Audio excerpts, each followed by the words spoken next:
So my first ever struggle for freedom was with my father. I was never afraid of failure. हाँ क्यों बनेगा actor? अबे तू देख ले अपने आप. Nobody believed in me but me, and of course my mom.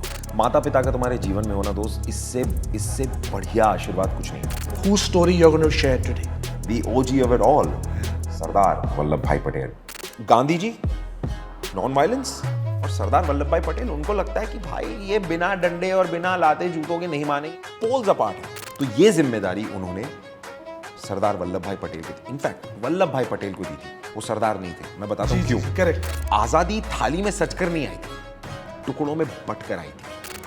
Like we got independence in 1947. No, we did not.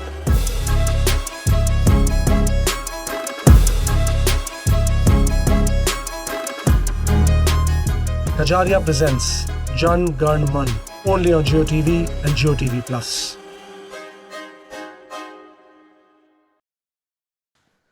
Wow, this feels good, man. Hot seat पे आपका स्वागत है दोस्त.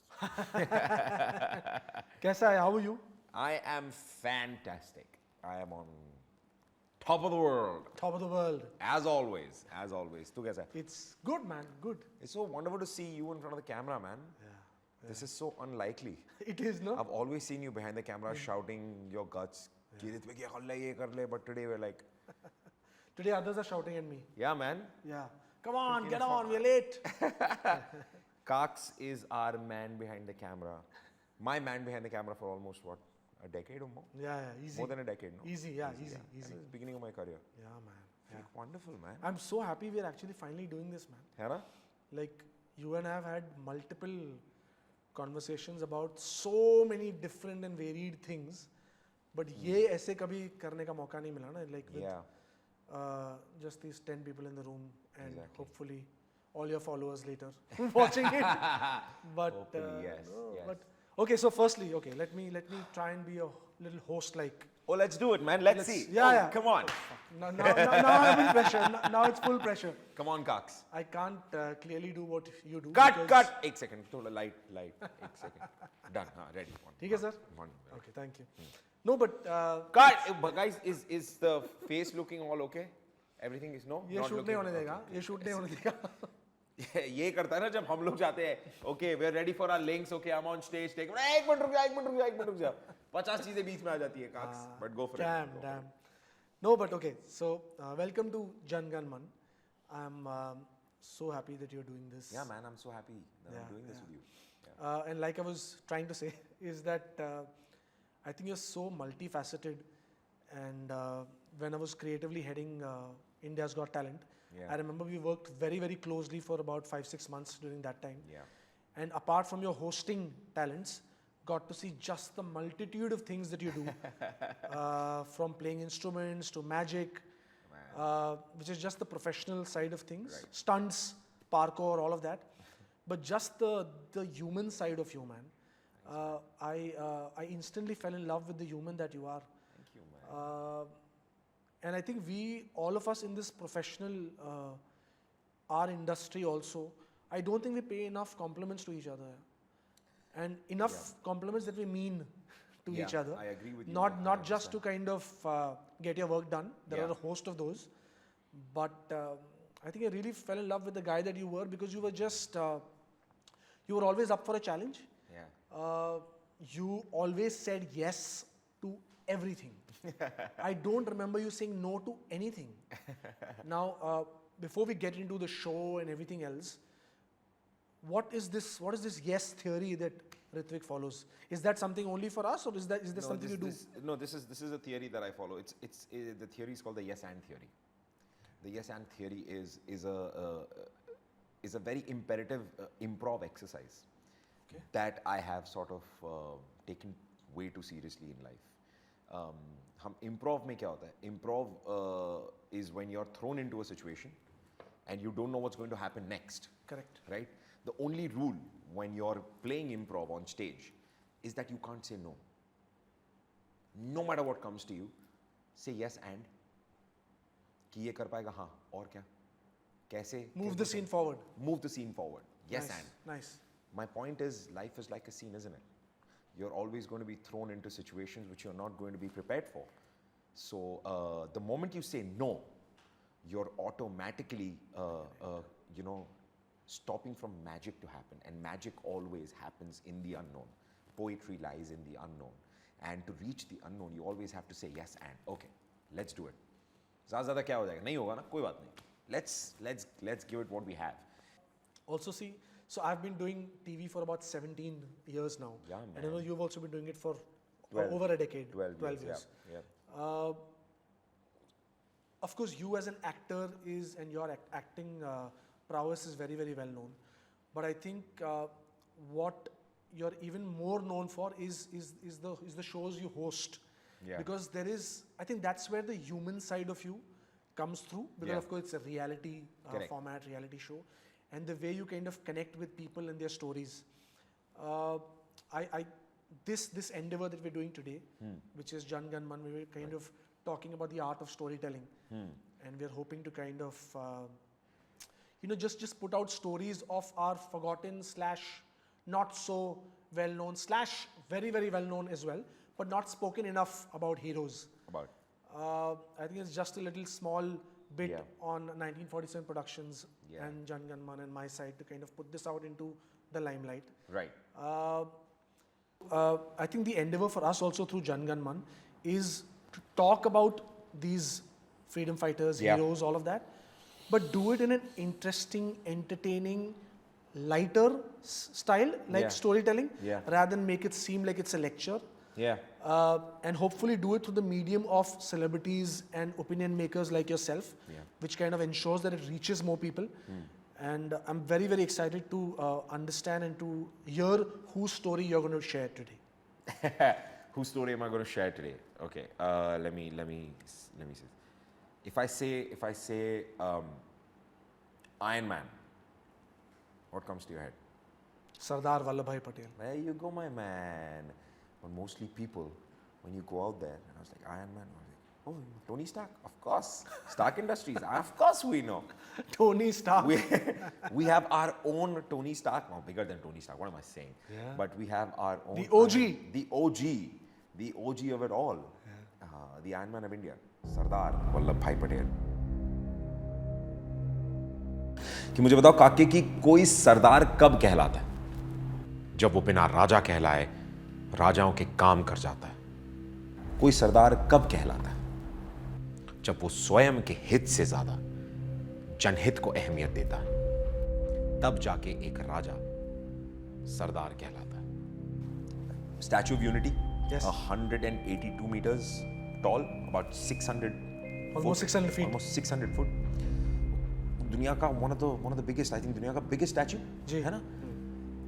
और वो एक ऐसे इंसान का स्टैच्यू है जिनका औहदा, जिनका पद हिंदुस्तानी हिस्ट्री में उतना ही ऊंचा है, शायद उससे कई ज्यादा ऊंचा.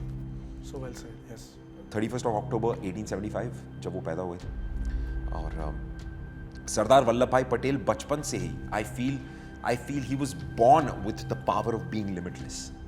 Is because extremely disciplined, principle oriented, like his principles were intact, disciplined, revolutionary, and I think ये सारी जो ये qualities है, जो discipline, focus, and all of these qualities come to him because of his father.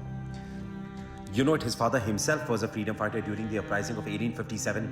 उनके father played such an important part in the Indian history, and I think that's what drove Sardar Vallabhbhai Patel to then become the freedom fighter that he is. And कि पिताजी की पिताजी की जो थोड़ी सी छवि है वो उन पर पड़ गई, थोड़ा सा आशीर्वाद पड़ गया, तो आज हमें सरदार वल्लभ भाई पटेल मिले. तो फाइनेंशियल कंडीशन अच्छी नहीं थी, but he always wanted to study. He knew that the power of knowledge was beyond anything that anyone could comprehend, and that's exactly why he wanted to study, become a lawyer. तो दोस्त यारों से पैसे लेके वो जैसे तैसे करके अपनी पढ़ाई पूरी कर रहे थे. वो लॉयर बनने के बाद बैरिस्टर बनना चाहते थे. अब बैरिस्टर बनने के लिए उनको लंदन जाना था पढ़ाई करने के लिए. उन्होंने जैसे तैसे अपने पैसों को जोड़ा और लंदन की टिकट, पासपोर्ट सब खरीद लिया. कि अब इस बीच क्या आ जाता है? इस बीच आती है एक छोटी सी रुकावट, और वो रुकावट प्यार की. प्यार की. किसके प्यार की? उनके बड़े भाई के प्यार की. क्योंकि उनके बड़े भाई को भी लंदन जाना था और इतने पैसे तो थे नहीं किसी के पास. तो जब उन्होंने देखा कि यार मेरे बड़े भाई का भी यही सपना है, तो आप पहले पूरा कर लो, मैं फिर कर लूंगा. तो उन्होंने जो पैसे इकट्ठे किए अपने बड़े भाई को दिए, उनके बड़े भाई लंदन चले गए और उन्होंने फिर यहाँ पे एक साथ अपने पैसे जोड़ना शुरू कर दिए कि मैं फिर से जोड़ लूँगा और मैं फिर चला जाऊँगा। जब वो यहाँ पर लॉ प्रैक्टिस कर रहे थे, that's when he was introduced to the freedom movement, the satyagraha movement of Gandhi ji. और जब वो उस मोमेंट से वाकिफ हुए तो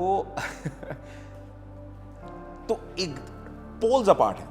पोल्स अपार्ट क्यों? क्योंकि एक तरफ है गांधी जी, उनका स्ट्रगल फॉर स्वराज चल रहा है कि स्वराज मिलेगा और स्वराज ही होगा और नॉन वायलेंस के साथ होगा। मैं आपको हाथ नहीं लगाऊंगा, बिना कुछ बोले, बिना कुछ गाली दिए आपसे अपना देश लेकर रहूंगा। कंप्लीट बॉल ऑफ लव कि हम डंडा लेके चल दिए हैं दांडी मार्च पे, देखी जाएगी क्या होगा। दूसरी तरफ सरदार वल्लभ भाई पटेल। तो इमेजिन कि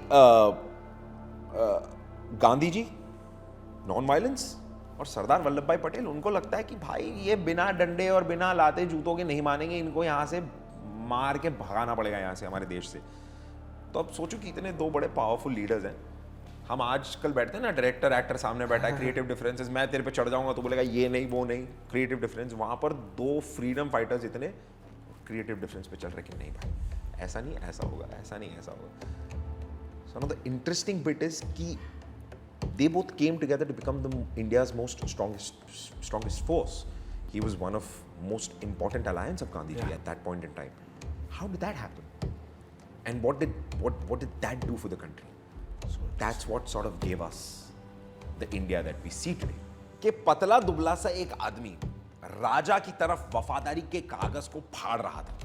स्वराज हो, पूर्ण स्वराज ही हो, ऐसा कहकर वो गोरों को झाड़ रहा था। कि वल्लभ ने उनका जज्बा देखा, वल्लभ ने उनकी आग देखी, तब वल्लभ और गांधी एक हुए और आजादी की उस मुहिम को एक नई जान दी।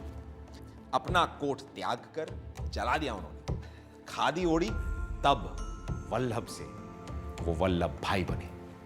ब्रिटिश सरकार ने जो किसान है, किसानों के जो टैक्सेस हैं वो 6% से बढ़ाकर 22% कर दिए इन अ जिफी। और गांधी जी ने कहा कि यार ये किसानों की मदद करनी पड़ेगी, बिकॉज उनके जिम्मे था सब कुछ। तो ये जिम्मेदारी उन्होंने सरदार वल्लभ भाई पटेल को दी। इनफैक्ट वल्लभ भाई पटेल को दी थी, वो सरदार नहीं थे। मैं बताता हूँ क्यों। करेक्ट। वल्लभ भाई पटेल को ये जिम्मेदारी थी कि आप जाओ और किसानों का जो है ये जो मुद्दा है ये आप सॉल्व करो। कि सत्याग्रह गांधी जी का था और वहीं पर वल्लभ भाई साम दाम दंड भेद के खिलाड़ी। वल्लभ भाई ने गांधी जी की राह पर अपनी एक छाप छोड़ी, किसानों की कुछ ऐसी मदद की कि उन्होंने वल्लभ के नाम के आगे सरदार जोड़ दिया। क्या बात है। कि वल्लभ भाई पटेल जानते थे कि ये जो टैक्सेस हैं, ये ऑब्वियस सी बात है कि वो किसान 22% टैक्सेस कहां से देंगे, मतलब they will die. Sardar Vallabh भाई पटेल ने क्या किया, ही वाज अ लॉयर। तो उनकी जो पहुंच थी लॉ में, उनकी जो पहुंच थी अंदर तक बहुत कड़ी थी। तो अगर आप किसी किसान ने अपने टैक्सेस नहीं भरे और जो लिस्ट निकलती थी कि इन किसानों ने अपने टैक्सेस नहीं भरे, जाओ और जाकर इनकी जमीन अपने नाम कर लो, ये सरकार का ये रिचुअल है। Sure. ये पूरा एक प्रोसेस चल रहा है, लीगल प्रोसेस चल रहा है, जो एक लीगल लूप होल है। इसी लूप होल का फायदा उठाते हुए सरदार वल्लभ भाई पटेल ने अपने कॉन्टैक्ट्स यूज किए और जहां जहां जैसे जैसे पता लगता था कि इस या इन किसानों की या इन लोगों की जमीनें अब हड़पी जाएंगी, सरकार पहुंचती थी कागज लेकर और वो आदमी गायब। मतलब हर जगह से there was no way possible कि सरकार, और रूल था कि जब तक आप अंगूठा नहीं लगाओगे आपकी जमीन हो नहीं सकती। तो ये चलता रहा, कोई टैक्सेस नहीं भरे उन्होंने, और सरदार वल्लभ भाई पटेल ने हर किसान की मदद करके उनकी जमीनें बचाई। और थक हार कर जो सरकार थी, सरकार ने फिर से 22% से 6% पे कर दिया, आज जोड़ के कि बस। तो तब से जो ये उपाधि है, जो किसानों ने कहा कि आप हमारे सरदार हो, तब वो बने सरदार वल्लभ भाई पटेल। एंड यू नो आने वाले सालों में उसी दौरान बहुत सारी प्रॉब्लम, सोसाइटी में बहुत सारी प्रॉब्लम्स थी, अल्कोहल कंजम्पशन या फिर वुमेन इमेंसिपेशन या फिर कास्ट डिस्क्रिमिनेशन, ऐसे बहुत सारी चीज़ों पे तो he sort of won over all of these things. सन 1947 को देश में एक नया सवेरा हुआ था। तख्तो-ताज पर आखिरकार भारत मां के बच्चों का बसेरा हुआ था कि इंडियन नेशनल कांग्रेस ने अपने भीतर चुनाव करवाए और नेहरू, पटेल, कृपलानी, ये 3 पीएम उम्मीदवार सामने आए। वोट के कागजों पर सबसे ज्यादा बार पटेल का नाम था, लेकिन उन्होंने अपना नाम पीएम के उम्मीदवार से वापस ले लिया and that's when he became the first home minister of independent India. क्योंकि उनके लिए पद से ज़्यादा देश ज़रूरी था. And he didn't care whether was he the prime minister or the home minister. He knew what he wanted to do. He wanted a free India, a India that we all had, I mean not we, but them, they had dreamt of. आज़ादी थाली में सजकर नहीं आई थी, टुकड़ों में बटकर आई थी. 562 टुकड़े थे. ऐसी आज़ादी किसी को ना भाई थी. आज़ाद भारत के सपने को पूरा करके दिखाना था.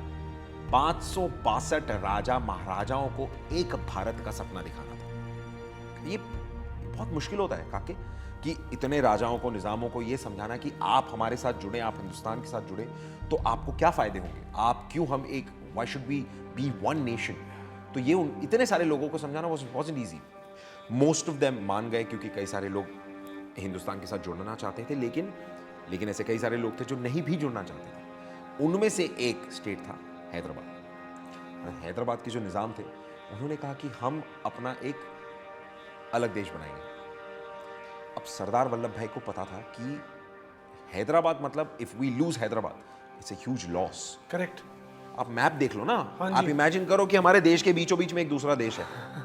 मतलब ये तो वो हो गया ना कि रोम के बीच में वेटिकन की सिटी, ये दूसरा ही देश है, आधे घंटे दूर पे दूसरा देश. कैसी सी, it's not nice. And he knew for a fact कि अगर हमने हैदराबाद को खो दिया तो we are going to be, it's going to be a huge loss.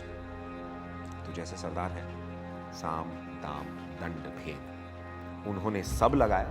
उन्होंने अपनी आर्मी को हैदराबाद भेजा और ऑपरेशन पोलो की मदद से ही got Hyderabad to be a part of India. And matlab, he did what he had to do for the unity of the nation. He knew it. Delusional. India is going to be one. India is going to be united. India is going to be free. Italy को 9 प्रांतों को साथ में लाने में 23 साल लगे. उन 40 प्रांतों को साथ लाने में जर्मन्स के 9 साल घिस गए. और हम कितने प्रांत थे? हम हैं 560 समथिंग. हाँ. इन सबको जोड़कर एक हिंदुस्तान बनाने में सरदार वल्लभ भाई पटेल को कितना समय लगा? 18 महीने. What? 18 months and he made this happen. इसीलिए उनको लौ पुरुष कहा जाता. The Iron Man of India is why, because इतने टुकड़ों को उस एक लोहे ने जोड़ा. मतलब मेरे रोंगटे खड़े हो रहे. Can you see it? Like, can you believe it? कि just to feel that power of that man. कि मतलब क्या थे वो, और ऐसे इंसान के बारे में बात क्यों ना करें. Why don't we notice this enough? I don't know. I feel एक और बहुत बढ़िया बात है कि हम ना हम हमारे सारे फ्रीडम फाइटर्स को ना, एक तो ये तेरी मेरी बात नहीं, तूने मुझे बताया था ना. I agree with you so much कि हम उनको आइडियलाइज करके उनको अपने से इतना दूर कर देते हैं कि the human factor sort of, we lose the human factor. But my point is, they're just like you and me, you know, but with the fire in their eyes, with the fire in उनके जिगर में वो आग, वो पागलपन. That's who they are. But they're just like you and me. Sardar Vallabh Bhai Patel, the Iron Man, the Fauladi Sina. And I think we all should talk more about such heroes and such anecdotes and stories that made India what we are today. You know, we don't talk enough. And like we said, it's more important to humanize them and connect with them on a level कि वो हमारे जैसे ही थे यार. उनमें और हम में सिर्फ इतना ही फ़र्क है कि वो जितना हम आज के टाइम पे सेल्फ लव, हम खुद से प्यार करते हैं, वो खुद से ज़्यादा देश से प्यार करते हैं. क्या बात है. As simple as that. क्या बात है. उनका सेल्फ लव भी सेल्फ लव था, लेकिन self was nation. Wow. Yeah. Wow. I think what you just said right now is the beauty of this entire story as well, because आपने इसे narrate किया है वैसे कि जो आज के लोग समझ सके. Yeah. Because I could feel that I'm there, right? I'm there. I was part of this story. It was like watching a film. It is an audio film right now that is playing for me. Because all these things that you say, Yeah. they were forming these graphical images in my head, and I could see it happening. I hope that going ahead, Yeah. you, me, and everybody else who watches this, we can just put these conversations more into mainstream Yeah, man. By mainstream, I mean, but like the couch of your home when you're chatting with friends. Yeah, man. Like, I think you should promise that when you go back, you're going to tell this story to your friends. I will. I Right? will. 100%. Because, yeah, I mean, I know. And I try to. I try yeah. to, honestly. But आज के time पे इतनी, you know, the conversations that we have over social gatherings are so superficial now. Yeah. Unfortunately, that we don't sit down and we talk about, hey, you know, do you know who the Iron Man of India is? Like people won't even know. Yeah. And it's and you know, and मैं मानता हूँ मैं भी इस चीज़ का कि ऐसी जगह पे जहाँ पर whenever we're out there and अगर कोई सुनने वाला नहीं होता तो we don't put enough effort to sort of be like, Correct. अरे, let's have this conversation. Casual also, conversations. Let's not just sort of stick to our numbers and views and social media and filters and all of that. Like, let's talk about something. Let's talk about something meaningful. Let me share something that I haven't. Yeah, probably you'll learn something. How was, I know you do a lot of interviews, podcasts, and other I've actually things. surprisingly never done a podcast. Oh, you haven't? Oh, I haven't. Oh, wow. So lucky. I haven't. Yeah, I mean, We're this lucky. is- We're lucky number one. Super. I don't know. No, but I mean, I'd love to do this more. Is Yeah. because there is so much that I would love to share. I would like So real. the little knowledge that we all have, like we all study and we all gather. I'd love to share that with the world. I like this. I'd want to do more of this. Yeah, yeah. How was it for you today? Wonderful, man. Yeah. Wonderful. I'm glad that I could share whatever little that I know about that enigma of a man, Sardar Vallabhbhai Patel. And yeah, to put into perspective for people to understand why the Statue of Unity. Now you know why unity? This is why unity. That's exactly why, man. Yeah. Yeah. Super. Thank you for having me, you. man. Thank you so much for Thanks, doing this. Gus. Thank you, man.